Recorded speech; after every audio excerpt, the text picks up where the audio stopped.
ఖమ్మం నగరంలోని 21వ డివిజన్లో సిసి రోడ్లు డ్రైనేజ్ పనులకు మంత్రి తుమ్మల నాగేశ్వరరావు శంకుస్థాపన చేశారు. రోడ్లు విస్తరణ జరిగినప్పుడే నగరం అభివృద్ధి చెందుతుందని తెలిపారు.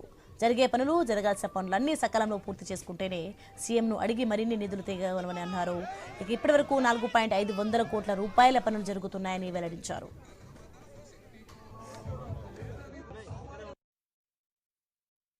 ఖమ్మం పట్టణం అండర్ గ్రౌండ్ డ్రైనేజీ పూర్తయితే మనకి ఆరోగ్యవంతంగా పరిశుభ్రంగా ఖమ్మం పట్టణాన్ని ఉంచుకునేదానికి అవకాశం ఉంటుంది.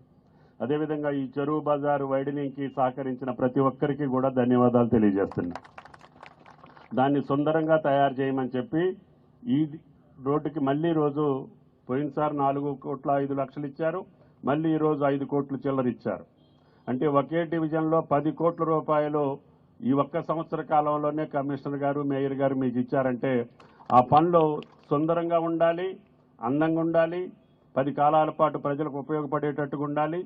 తర్వాత ఇట్లాగే అన్ని రహదారులు కూడా మనం విస్తరణ చేసుకుంటే